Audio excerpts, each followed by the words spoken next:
Hace varios años, mi esposa y yo fuimos víctimas de una broma telefónica. Alguien llamaba al teléfono y nunca decía nada, pero tan pronto como decíamos hola colgaban. Comenzó con una llamada cada 2 días, y generalmente a la hora de la cena, que no era un buen momento para interrumpirnos, porque imagínese que para ese entonces teníamos 4 niños pequeños. Pero luego empezó a llamar varias veces al día. Mi esposa atendía el teléfono y decía hola y ellos colgaban, lo que como se puede imaginar era bien frustrante, pero también desconcertante. Las llamadas comenzaron a ser más seguido, a veces 3 o 4 llamadas en el espacio de 1 hora durante el día. Pero entonces las llamadas comenzaron a llegar a las 2 y 3 de la mañana. Como sentí que era mi responsabilidad mantener el teléfono colgado en caso de una emergencia pastoral, contestábamos el teléfono sin importar la hora del día o la noche. Tenga en cuenta que esto era antes de los teléfonos celulares y el identificador de llamadas. Teníamos un teléfono en la pared de la cocina y el otro en la mesita de noche. A las 3 de la mañana buscaba a tientas el teléfono y decía hola, y escuchaba el silencio por un momento y luego ese clic. Me la hicieron de nuevo. Ahora son las 3 de la mañana y no podemos volver a dormir. ¿Irá a sonar otra vez? Después de meses de esto, finalmente hablé con la policía al respecto y me dijeron que no podían hacer nada sin pruebas. La única forma de obtener pruebas era comprar un rastreador de llamadas para nuestro teléfono y registrar minuciosamente todas las llamadas y finalmente presentar el reporte al centro de llamadas molestas. Esas llamadas se habían convertido en algo más que una molestia, créame. Así que durante meses registramos las llamadas y las reportamos, pero el problema era que siempre venían de supermercados, gasolineras o teléfonos públicos. Finalmente, después de casi un año de esto, recibí una llamada telefónica del centro y me dijeron que finalmente encontraron un número que venía del hogar de esta persona. Me preguntaron, ¿quieres iniciar un proceso judicial? Quería la pena capital. Pero después de conversarlo, simplemente les pedimos que les informaran que sabíamos, que los habíamos atrapado y por favor que dejaran de llamarnos, lo que gracias al Señor hicieron. No tiene idea de cuánto apreciamos el identificador de llamadas. Hace unos años leí un libro del pastor Warren Wiersbe donde hablaba acerca de cómo reaccionamos a las situaciones buenas y malas. No me acuerdo el nombre del libro, pero recuerdo que escribió que todos los creyentes viven en un momento dado en uno de 3 niveles posibles. El primer nivel lo llamó el satánico o pecaminoso, que devuelve el bien con el mal. En otras palabras, cuando alguien ha hecho algo bueno por usted, responde con crueldad o egoísmo. Como lo que le sucedió a una pareja de ancianos en nuestra antigua iglesia mientras asistía al seminario. Ellos le habían dado la bienvenida a un joven que había asistido a la iglesia esa noche.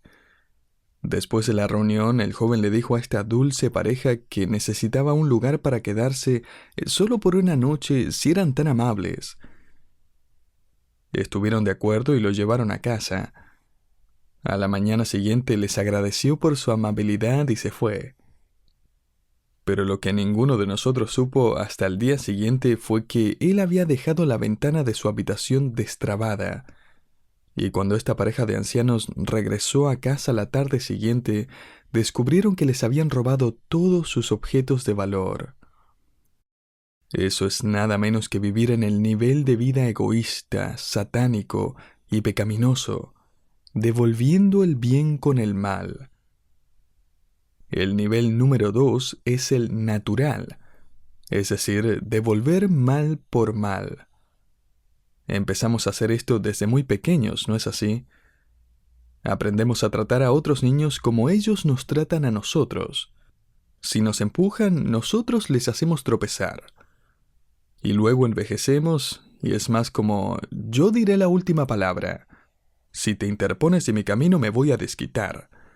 Si me criticas, yo te critico de vuelta. Me acuerdo lo que aconsejó un autor en tono de broma. Antes de criticar a alguien, camine una milla en sus zapatos. De esa manera, cuando ceda a la tentación y lo critique, va a estar a una milla de distancia y tendrá sus zapatos también. El mundo lo va a aplaudir y va a decir, buena jugada. Le ganaste la partida, te desquitaste.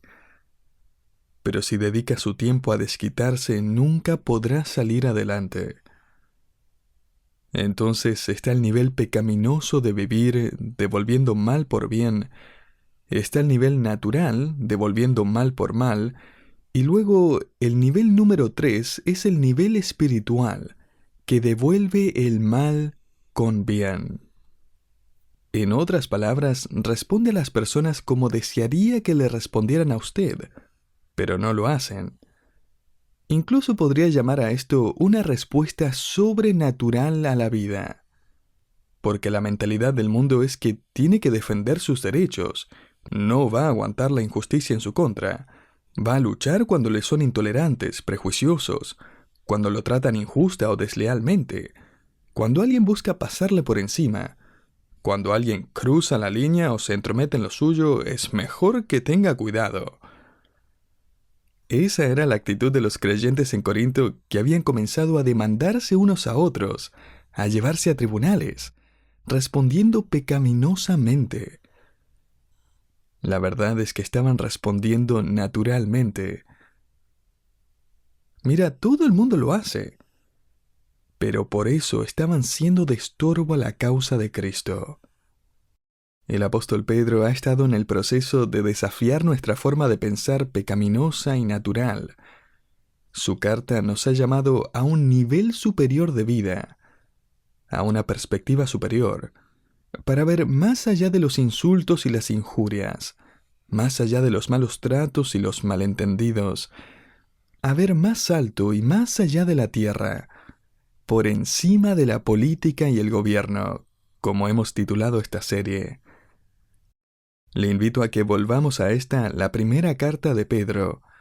El capítulo 2 ha sido nuestro enfoque por un tiempo y le invito a regresar allí, donde Pedro ha conmocionado a su mundo y al nuestro al ordenarle al creyente a someterse al gobierno y los gobernadores, versículos 1 al 16, a honrar al rey, versículo 17, a someterse a los amos terrenales, a nuestros patrones, empleadores y jefes, incluso cuando su forma de pensar no es recta, y es difícil trabajar para ellos, versículos 18 al 20. Para ese entonces, los creyentes del primer siglo probablemente estarían conteniendo sus emociones y palabras y pensando, Pedro, no tienes idea de lo mala que es mi situación. No tienes idea de cuánto estoy sufriendo injustamente. Bueno, el Espíritu de Dios anticipó que todos estaríamos pensando lo mismo, así que Pedro responde diciendo, déjame darte un ejemplo del nivel de vida sobrenatural al que hemos sido llamados, y luego te diré cómo hacerlo también. Y así es que llegamos a 1 Pedro 2:21. Dice así, pues para esto fuisteis llamados, porque también Cristo padeció por nosotros, dejándonos ejemplo para que sigáis sus pisadas. Volvamos hasta el versículo 20 para captar mejor el contexto. Pues qué gloria es si pecando sois abofeteados y lo soportáis. Mas si haciendo lo bueno sufrís y lo soportáis, esto ciertamente es aprobado delante de Dios, pues para esto fuisteis llamados. Bueno, espera un segundo. ¿Está diciendo Pedro que Dios nos ha llamado a sufrir injusticias de mano de gobernantes impíos y a enfrentar circunstancias difíciles de mano de autoridades insoportables? Sí. De hecho, Pedro dice que este es su llamado, de acuerdo con los propósitos de Dios. Y por cierto, es muy probable que solo Dios conozca todos esos propósitos que tiene en mente para su sufrimiento. Pedro nos informa que Dios nos llamó a sufrir. Esta es la palabra griega que a veces traducimos elección. Su elección, su vocación espiritual resulta ser el sufrimiento. Es lo contrario a lo que predican muchos en la televisión, prometiéndole que Dios le tiene preparada hoy una promoción más, un evento maravilloso más, una victoria más sobre la dificultad y la enfermedad. Así que empiece a declararlo, empiece a tener pensamientos positivos, porque Dios va a bendecir sus pensamientos felices con cosas felices. Sería gracioso si no fuera tan popular y tan teológicamente trágico. Basta con leer el Nuevo Testamento para ver que Dios no lo llamó a la comodidad, Él lo llamó a una cruz. ¿Quieres ser mi discípulo? Toma tu cruz. Mateo 16:24. ¿Quieres venir en pos de mí? Prepárate para correr la carrera. Hebreos 12:1. En esos momentos injustos descubre lo que realmente usted adora, y busca, y desea. ¿Una vida cómoda o Jesucristo? Una Biblia traduce esta primera frase como: es a este tipo de vida al que usted fue llamado. Esta es su vocación. Ahora note que existe un modelo, un patrón. Observe el versículo 21 nuevamente, porque también Cristo padeció por nosotros, dejándonos ejemplo. En otras palabras, Él nos dejó el patrón de cómo sufrir, cómo vivir en un nivel genuinamente sobrenatural. De hecho, la palabra traducida a ejemplo está repleta de implicaciones. Esta es la única vez que se usa la palabra en el Nuevo Testamento y literalmente significa suscribirse. En los primeros siglos y hasta el día de hoy, a los niños se les enseñaba a escribir trazando letras o dibujando líneas que conectaban puntos que al terminar formaban letras. Luego, a medida que los niños avanzaban, tenían que aprender a copiar letras y oraciones completas después de leerlas, y así aprendían a escribir.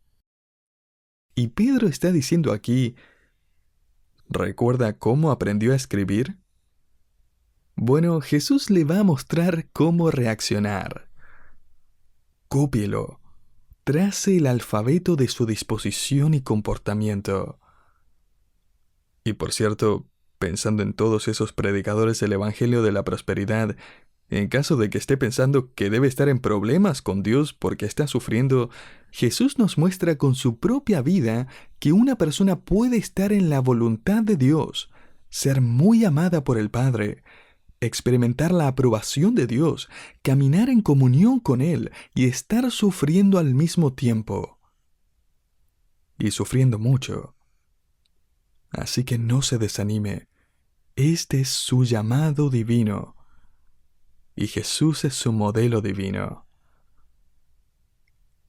Pedro ahora cambia la ilustración al mostrarnos por qué Jesús nos dio su ejemplo. Observe el final del versículo 21. Para que sigáis sus pisadas. Pedro cambia un poco la idea aquí. Usted ya no está escribiendo, ahora está caminando. Está siguiendo sus pisadas, o las huellas de sus pies, como se podría traducir la palabra. Esto tiene la idea de tomar nota de su dirección, las huellas que Jesús dejó con sus pisadas, lo que es una forma positiva de decirlo.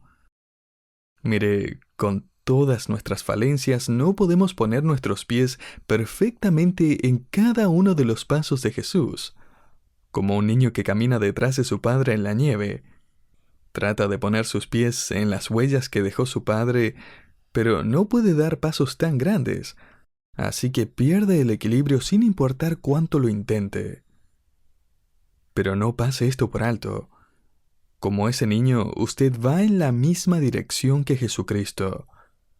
Si bien no puede poner sus pies perfectamente en sus huellas, usted está siguiendo las huellas y se dirige en la misma dirección que Él. Usted busca responder al trato injusto como Él. Y ahora es como si Pedro dijera, en caso de que se haya olvidado de cómo respondió Cristo, permítame que se lo recuerde. Versículo 22. El cual no hizo pecado ni se halló engaño en su boca.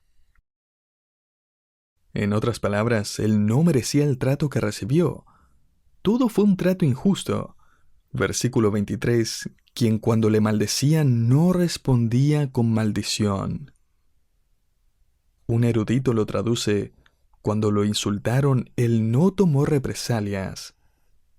Y por cierto, esto no solo ocurrió cuando lo crucificaron, sino a lo largo de todo su ministerio. Constantemente lo insultaban, se burlaban de él y lo acusaban falsamente.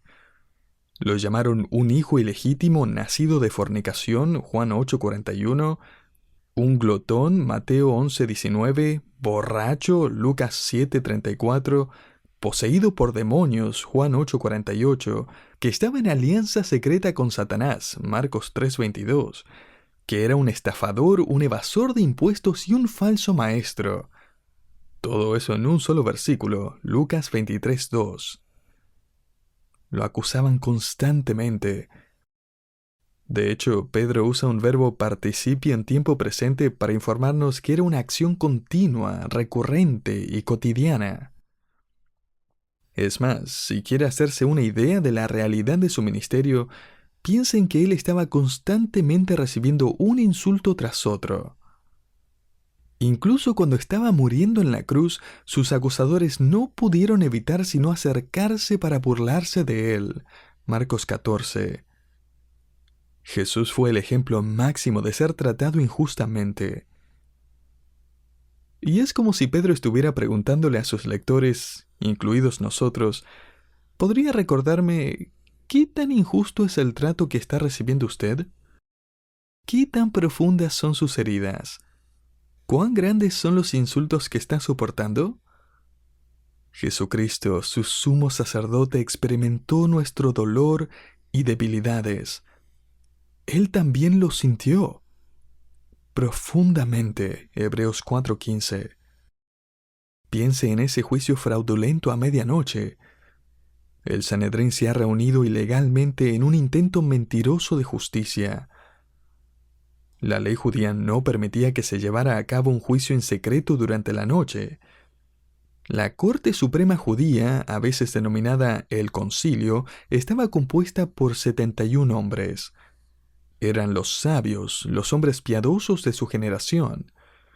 Y ellos han convocado un juicio ilegal con testigos pagados para mentir. El problema es que no pueden encontrar a dos testigos que puedan mentir de manera consistente como para corroborar el falso testimonio. Marcos 14:56. Y finalmente, aunque en el sistema de jurisprudencia del Sanedrín nunca se requería que el acusado hablara de ninguna manera que pudiera incriminarlo, le exigieron que hablara. Y cuando lo hizo, él les dio lo que querían. El sumo sacerdote le exigió que respondiera a la pregunta, ¿eres tú el Cristo, el Hijo de Dios? Y Jesús dijo, tú mismo lo has dicho. En otras palabras, sí, lo soy. Mateo 26:63. Ahora bien, según la costumbre del Sanedrín, la pena de muerte no podía determinarse hasta después de un día de ayuno. Simbolizaba el hecho de que estaban agonizando por su decisión de acabar con la vida de un hombre. Pero no fue así con Jesús. En este tribunal de 71 hombres que han jurado defender la ley de Dios, se decide la muerte de Jesús sin ninguna deliberación o ayuno o incluso un momento de vacilación. No hay injusticia que nos revuelva el estómago como la injusticia de aquellos que se suponen que deben defender y demostrar la justicia, ¿no es así? No hay nada que nos moleste más que un juez corrupto, un abogado corrupto, un jurado corrupto. ¿Por qué? Porque son las mismas personas que han jurado defender la justicia. Pero eso no es todo. Los evangelios nos dicen que inmediatamente rodearon a Jesús y comenzaron a escupirle en la cara y a bofetearlo. Mateo 26. El evangelio de Marcos agrega que le vendaron los ojos y comenzaron a golpearlo en la cara burlándose de él y exigiéndole que profetizara quién fue el último que lo golpeó. ¿Puede imaginarse, querido oyente, a la Corte Suprema de su país condenando a muerte a un criminal y luego, con túnica y todo, bajando de su estrado a la sala del tribunal y comenzando a escupirle en la cara al condenado? vendándole los ojos y golpeándolo y burlándose de él e insultándole? La Corte Suprema de Israel se degeneró en una turba de hombres abusivos, viles, que escupían, abofeteaban, se burlaban, golpeaban y maldecían. Y Pedro nos dice a usted y a mí, obsérvelo y siga su ejemplo. ¿Ha sido maldecido y escupido? Siga sus pisadas. ¿Ha sido tratado injustamente o ignorado? ¿Ha sido insultado y abusado verbalmente? ¿Ha sido calumniado y tratado injustamente? ¿Ha sido golpeado?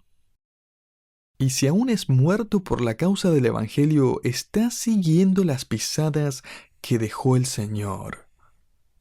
Eso es vivir en un nivel sobrenatural de vida. ¿Cómo es que puede seguir eso? ¿Cómo puede hacer esto mañana en el trabajo, en la escuela, en el vecindario o en el hogar donde lo tratan injustamente? Pedro no solo nos muestra nuestro llamado y nuestro modelo a seguir, él también nos proporciona nuestro consuelo en el sufrimiento.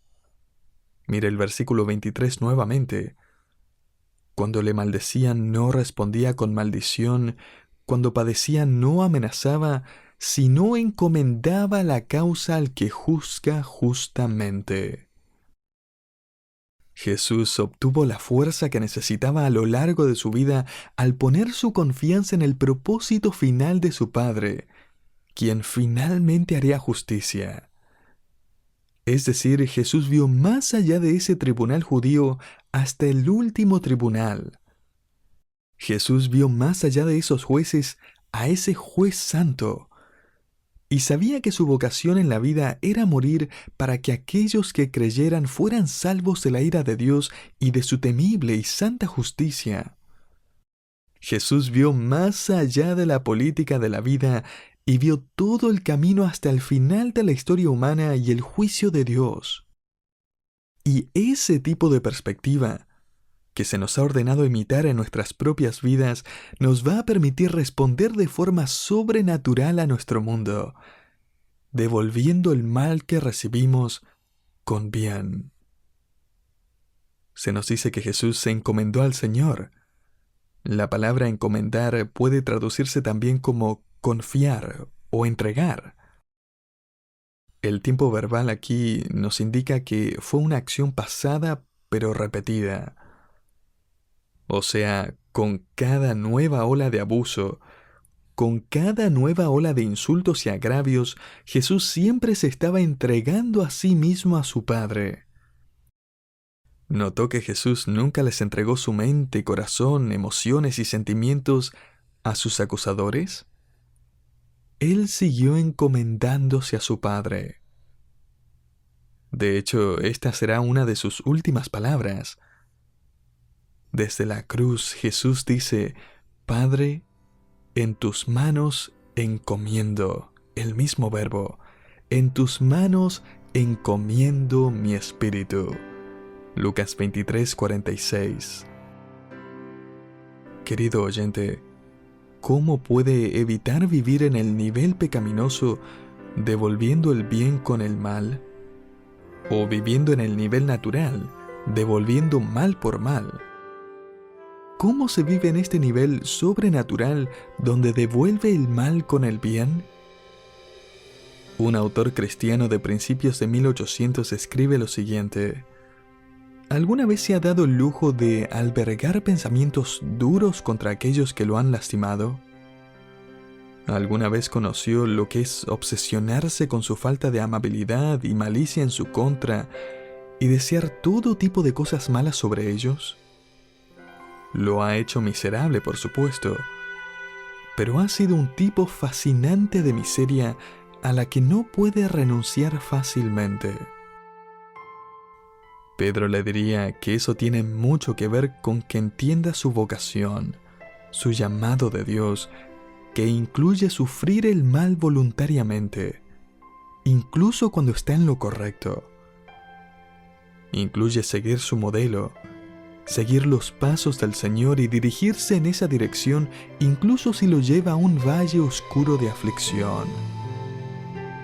Y exige comprometerse a menudo a seguir hasta el final, encomendándonos una y otra vez a nuestro Padre Celestial, quien al final va a corregir todo mal. Él va a solucionar todas las cosas, y la paz y su justicia van a reinar por toda la eternidad.